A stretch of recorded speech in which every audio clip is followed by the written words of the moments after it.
Recette de l'export en Centre-Val de Loire. On en parle avec nos deux invités. Bonsoir Paul Seignol. Bonsoir. Vous êtes le président du MEDEF du Loir-et-Cher. Vous représentez les entreprises de ce département. Bonsoir Roger de Brito. Vous êtes directeur commercial et marketing chez Rosenberg Vendôme.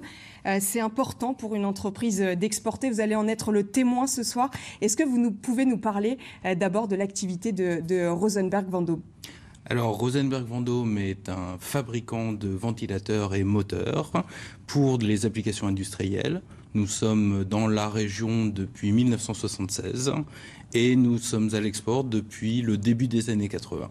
Et son chiffre d'affaires, 23 millions d'euros. Quelle est la part que vous réalisez grâce à l'export ? 75%. 3 produits sur 4 sont donc exportés. Tout à fait, tout à fait. Paul Seignol, à votre avis, c'est quoi le principal intérêt pour une entreprise d'exporter ? Avant de répondre à votre question, permettez-moi de vous donner simplement quelques chiffres. En France, en 2021, la balance commerciale devrait être... Alors, on va en donner des chiffres juste après. Si vous voulez, je vous les donne tout de suite.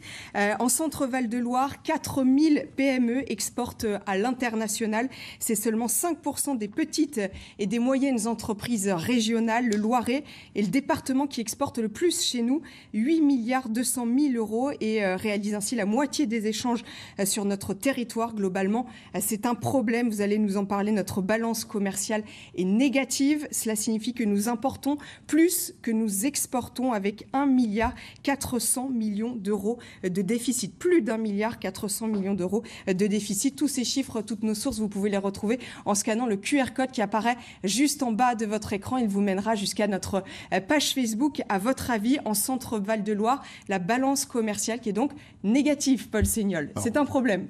Elle est négative en Centre-Val de Loire, mais elle est aussi négative au niveau national, puisque cette année, moins 70 milliards, quand nos amis allemands vont être à plus 215 milliards, et les exportations sujet de cette émission aujourd'hui, en France, nous allons exporter 470 milliards, quand nos amis allemands vont exporter 1300 milliards. Donc il y a vraiment une problématique. C'est vrai que les PME françaises, Centre-Val de Loire, comme les PME françaises en général, n'exportent pas assez. On en parle beaucoup pendant cette campagne présidentielle de la balance commerciale qui est négative. Pourquoi c'est un véritable enjeu ? C'est quoi le problème pour bien expliquer à nos téléspectateurs que la balance commerciale soit négative ? Écoutez, ça démontre le fait que notre balance commerciale soit négative, ça démontre que nos entreprises ne sont pas compétitives. Je pense qu'aujourd'hui, le premier constat que l'on peut faire, c'est celui-là, c'est qu'on a des entreprises en France qui ne sont plus compétitives. Alors c'est vrai que depuis quelques années, il y a des efforts qui ont été faits, la baisse des impôts de production qui commence à rendre nos entreprises françaises un peu plus compétitives. Mais je pense qu'il faut aussi que les chefs d'entreprise partent du principe que l'exportation, ça doit être une politique à part entière de leur société. La société Rosenberg en est l'exemple idéal. Voilà une société qui fabrique des produits qu'on aurait plutôt tendance à aller chercher en Chine, alors que Vendôme peut les fabriquer avec des prix et des coûts compétitifs. Alors on va le voir, vous, comment vous avez traversé cette crise sanitaire ? Alors justement, déjà, l'export nous a permis de traverser cette crise avec moins d'encombre. Ça n'a pas été facile. Vous m'avez dit, avant cette émission, l'export nous a sauvés. Oui, quelque part oui, puisque je dirais que le Covid et la pandémie s'est déroulé à différents endroits, à différents moments, et étant présent dans toutes ces zones, on a pu au fur et à mesure sauter d'un marché à l'autre. C'est un peu l'image qu'on peut utiliser. Le marché français s'est arrêté net, a mis un certain temps à redémarrer par habitude, par frilosité, par questionnement, alors que certaines zones du monde, elles se sont aussi arrêté net, mais la Chine a redémarré artificiellement. Les États-Unis, le Canada ont continué à travailler en créant des opportunités par rapport à la pandémie, des purificateurs d'air, des assainissements, des choses de ce type-là. Et certaines entreprises européennes ont également profité de cette opportunité pour changer des produits de leur gamme et répondre à un besoin qu'on a tous de filtration, de purification par rapport aux peurs que peuvent générer cette pandémie. Sans ces clients à l'étranger, votre activité aurait peut-être été nulle en France. Alors que là, vous avez pu gagner quelques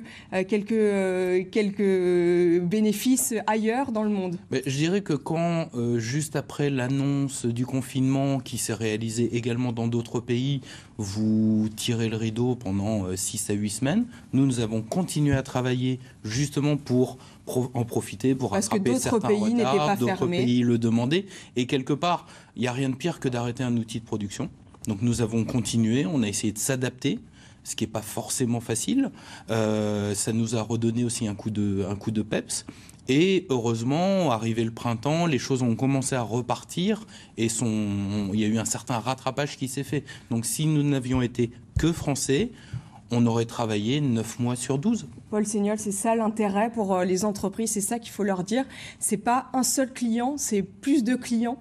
Plus de clients et... moins de risques. Plus de clients, moins de risques et plus de clients dans différents pays.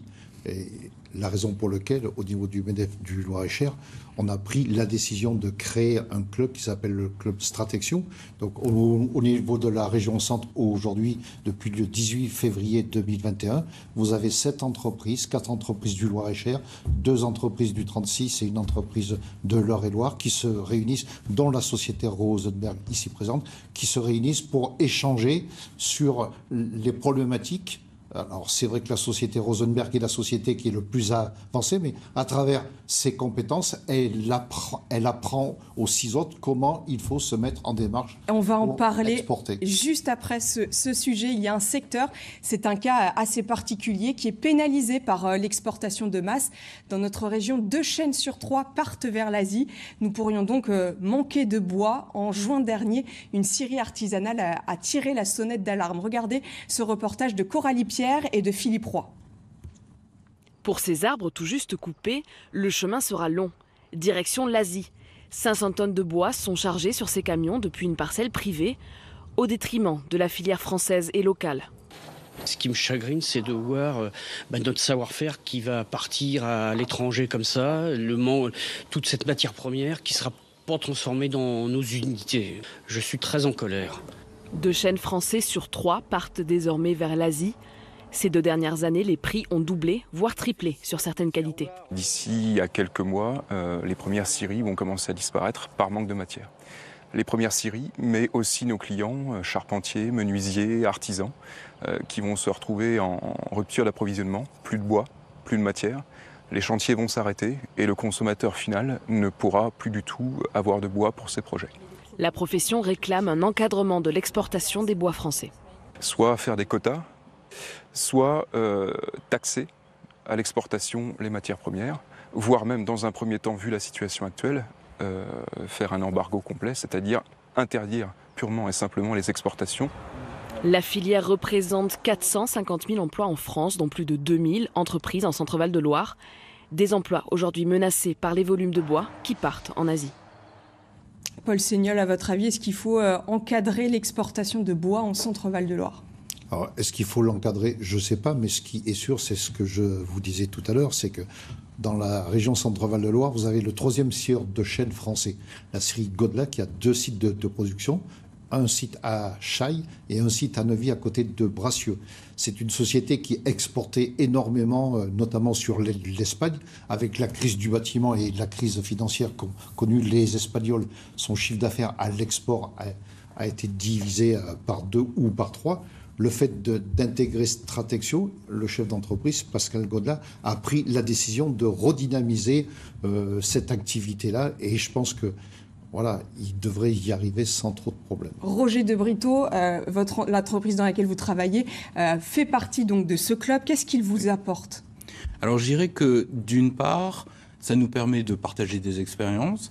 Ça permet aussi de garder toujours un regard frais sur les nouvelles techniques, je dirais qu'il y a la rencontre et les discussions avec les différents adhérents, mais il y a aussi des coachs qui viennent nous parler de sujets très très ciblés sur les besoins qu'on peut avoir.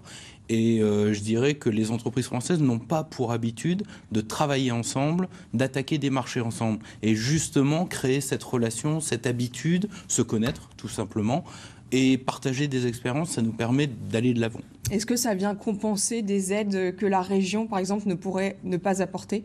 Alors je dirais que la région pourrait devrait faciliter les choses, simplifier les choses et nous tenir au courant. Il y a des choses qui se font. Le marché a évolué, les entreprises évoluent et tous les organismes qui viennent en aide aux entreprises doivent évoluer aussi. La région, Paul Seignol, à votre avis, n'aide pas bien les entreprises à se tourner vers l'étranger? Je ne sais pas si la région n'aide pas. Je pense que la problématique, c'est que les chefs d'entreprise... Il y a des manquements? Non, je pense que la problématique, c'est que les chefs d'entreprise ne savent pas ce que la région peut leur apporter. Les chefs d'entreprise ne savent pas ce qu'une chambre consulaire peut leur apporter sur cette problématique-là. Donc, une fois de plus, il y a des dispositifs qui sont mis en place. Ils sont mal connus ou peu connus. Donc, il y a un problème de communication par rapport aux structures qui peuvent accompagner les entreprises. Et puis, les entreprises ne vont pas vers ces structures-là. Raison pour laquelle, à travers ce club Stratexio, nous mettons en place des experts qui vont, à un moment donné, sur différents sujets, bien travailler le sujet, bien l'approfondir et accompagner les chefs d'entreprise à travailler en profondeur. Un conseil très court tous les deux à donner à une petite entreprise qui hésiterait à se tourner vers l'étranger? Se tourner vers sa chambre de commerce d'abord. Recruter des gens avec déjà l'optique de l'export, l'anglais, les langues étrangères, et puis oser. Merci de m'avoir posé la question. Adhérer au MEDEF et intégrer le club Stratexio. Merci à tous les deux d'avoir participé à cette émission. Merci à vous de l'avoir